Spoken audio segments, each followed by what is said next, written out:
భారతదేశంలో హిందూ మతం నిర్వీర్యం కావాలి, దాని స్థానంలో ఏ మతం వచ్చినా పర్వాలేదు అనే భావన బ్రిటిష్ పాలకవర్గానికి ఉండేది. ఇస్లాం క్రిస్టియన్ కుట్రల కారణంగా దేశంలో ఈ కుట్రల కారణంగా భారతదేశంలో ప్రస్తుతం ఉత్తర దక్షిణ విభజనకు తెరలేచింది. అయోధ్య ఉద్యమం మొదలు కాగానే దక్షిణాదిలో ఇస్లామిక్ ఉగ్రవాదం జడలు విప్పింది.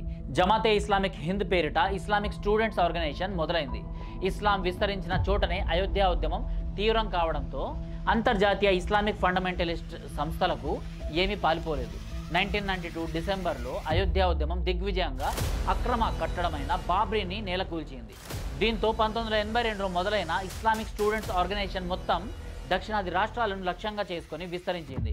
ఇందులో భాగంగా పుట్టుకొచ్చేందే ఇస్లాం తప్ప వేరే మార్గం లేదు అనేసి ఈ నినాదం. ఇక ఫైనల్గా ఘాజియాబాద్లోని పోలీస్ కానిస్టేబుల్ బాహాటంగానే అల్లా తప్ప వేరే మార్గం లేదు, ఇస్లాం తప్ప వేరే మతం లేదు అన్నాడు కదా. కానీ దేశంలోని అనేక మంది అభిప్రాయాన్ని ఈ నినాదాలే ప్రతిబింబిస్తాయనడంలో ఆశ్చర్యం